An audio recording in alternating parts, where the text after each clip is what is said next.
All right, well, hang on to your hats. We've got a new senator, a new federal senator. Can you believe this?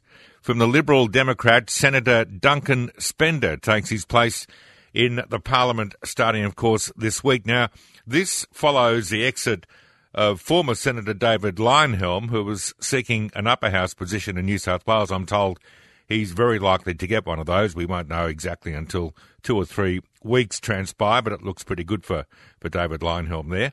So let's have a chat to the gentleman who takes his place in Canberra and has to face the people in, a month or so, I guess. His name is Senator Duncan Spender, and he's on the line. Senator, thank you for your time. Thanks, Luke. Thanks for having me. It's all right. I'm wondering, Duncan, am I going off too early calling you Senator? Do you have to go through the process of being sworn in? I guess that happens this week in Canberra, does it? I am sworn in, but I've already been given the name Senator by the New South Wales Governor. So right. The New South Wales Governor gives that title, so I am a Senator. And you are in the position you're in because David Leyonhjelm chose to contest the New South Wales poll. As I said, we are likely to take his place or have that confirmed in a couple of weeks. So, again, you're appointed by, am I right in saying the New South Wales government? Yes, so the Governor did it on the recommendation of Premier Berejiklian. And she receives a recommendation from the Liberal Democrats Party, I guess. That's right. So they've endorsed me to fill David Leyonhjelm's big boots. So you now become a senator and you've got to face the people sometime in May. My God, that's a fair ask. Yeah, it's a baptism of fire, so I'll have a couple of days in Parliament. I'll be able to give a first speech. I'll hopefully get to quiz public servants at Senate estimates, and that's good to hold the public servants to account. Yeah. And then we'll be right into election mode a couple of weeks, and hopefully, if I'm lucky, I'll get up. And your background is, I think you were telling me off air, you'd worked with former Senator Leyonhjelm. Yeah, I call myself his right-hand man. I was his chief of staff for the entire time he was in the Senate, so we worked hand in glove. I read all the legislation and gave my advice, and we were very much of the same mind, so we worked well together. And I would imagine, given recent history, that the Liberal Democrats are much more likely to support the coalition than they would the Labor Party. Fair judgment?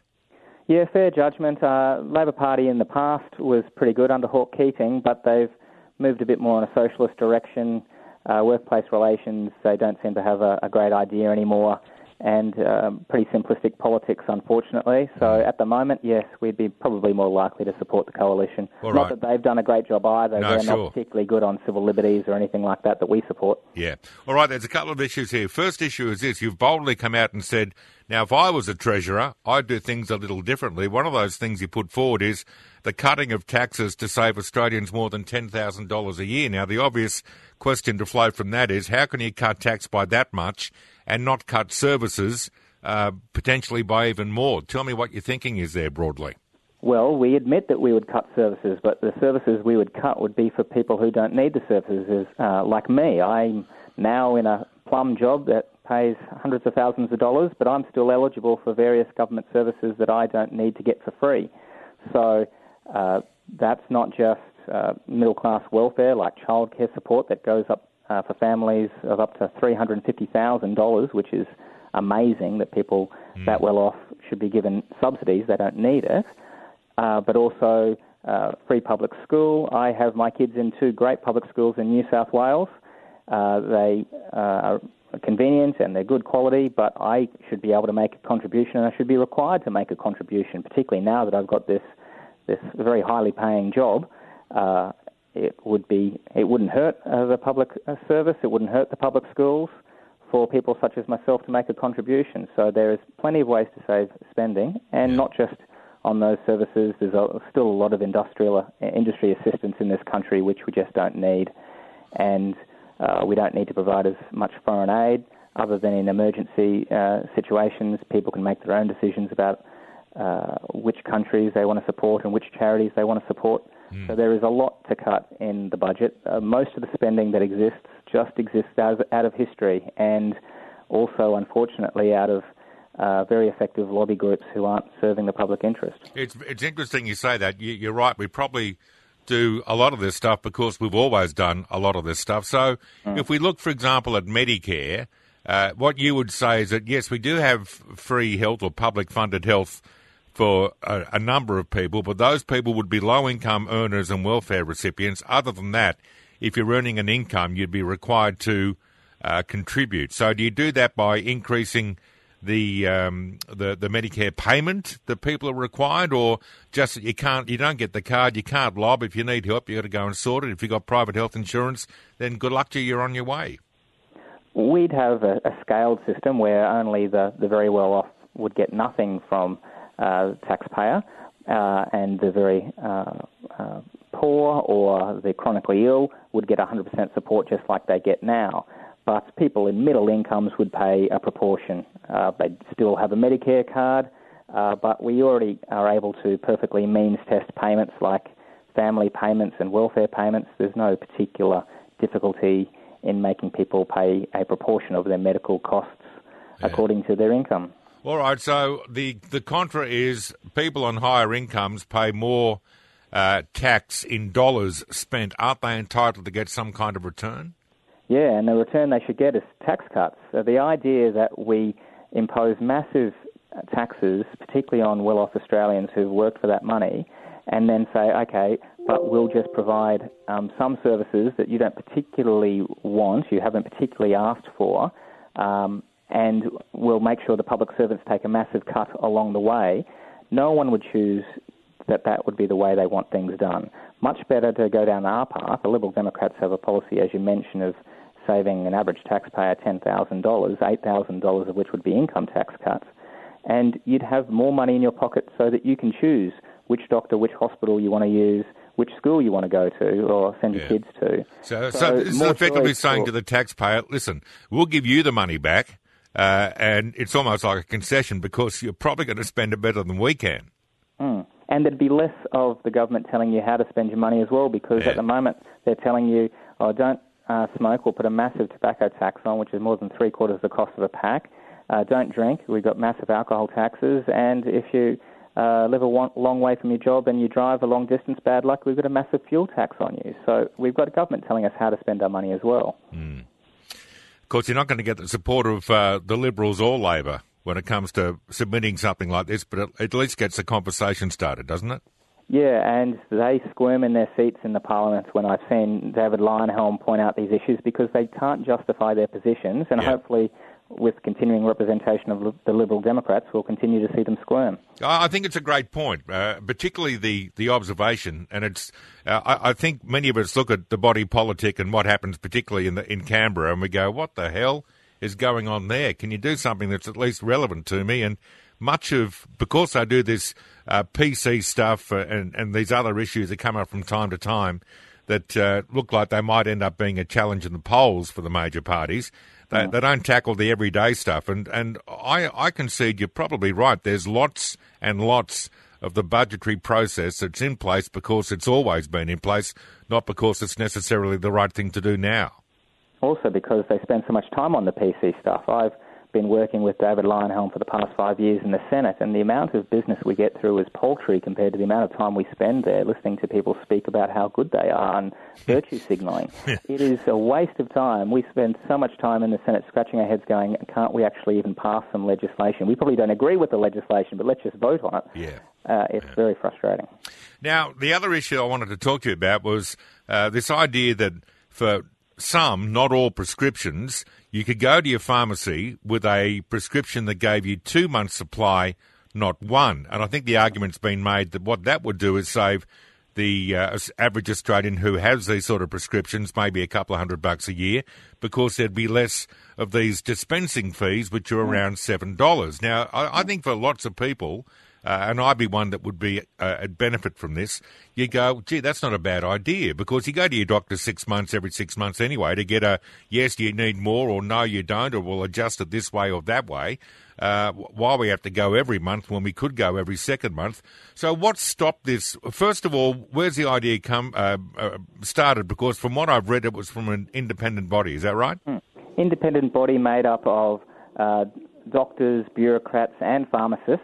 And they recommended this, and there's a lot of literature out there that says this is the right way to go, and other countries like us do exactly that. They give 3 to 6 months' worth of prescription for the safer range of drugs. We're not talking here about high-risk drugs. We're talking here about cholesterol and blood pressure drugs that a lot of Australians are on, and they're on for essentially the rest of their lives. Yeah, that's right. And they know what they're doing, and the analysis basically says if you give a longer prescription time, there's less chance of them running out in an inconvenient time, and so there's better compliance and better health care. There was instances in the Queensland floods where people, because they didn't have a long amount of time left on their drug supply, they missed out and they ended up having to go to hospital.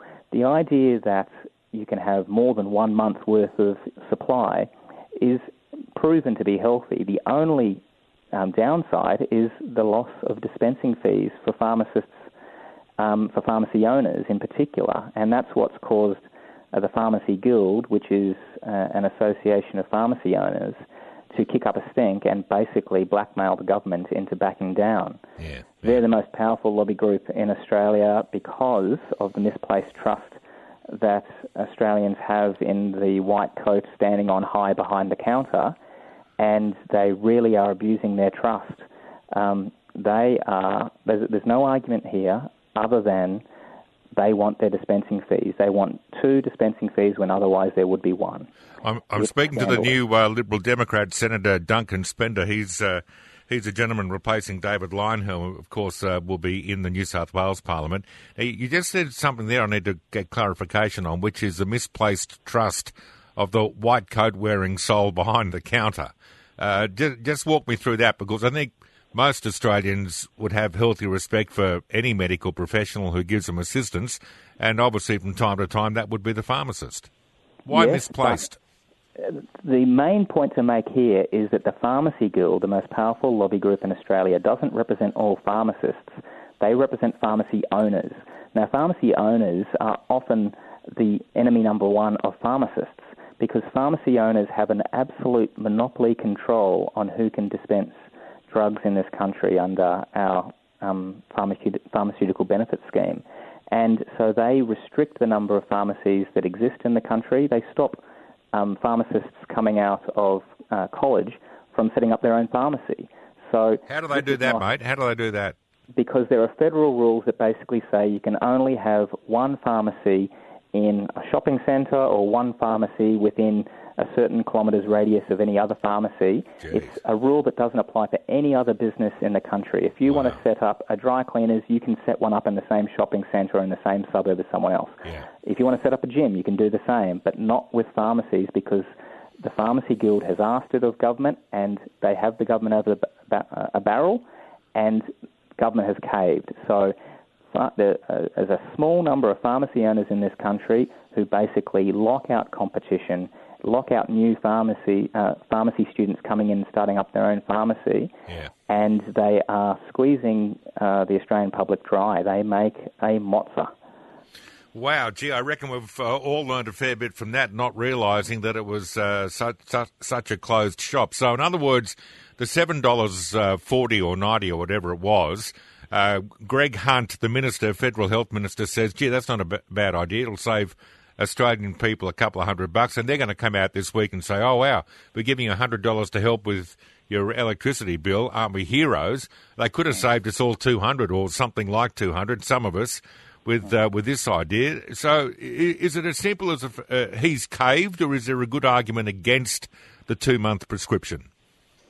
I've read some of the basic research. There is no health reason to go against this. We're not talking about every drug. Some of the drugs which aren't suitable for longer-term prescriptions aren't covered by this. This is only about 143 new drugs that were supposed to move from 1 month supply to 2 month supply. And it would have made life a whole lot easier for people, and it would have saved a lot of money. But no, there's no reason other than the avoidance of dispensing fees. It's a massive misuse of trust by pharmacy owners. Yeah. All right, before you go, you're going to vote to censure Fraser Anning?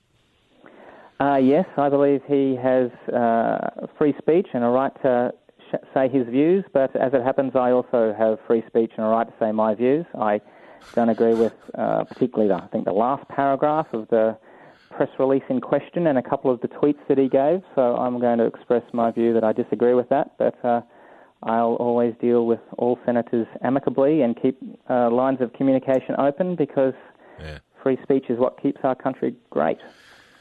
Gee, great chat, Duncan. I'm glad we caught up, mate. You've got a hell of a job in front of you. So just to repeat for listeners, this is Senator Duncan Spender from the Liberal Democrats. He replaces David Leyonhjelm, who's seeking or now headed for a position in the New South Wales Parliament.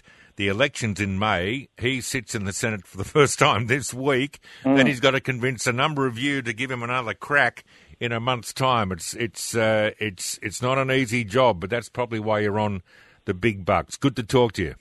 Thank you. It's been an honour to talk to you, Luke. Thanks. Thank you. Liberal Democrat Senator Duncan Spender. Gee, I think he's a keeper.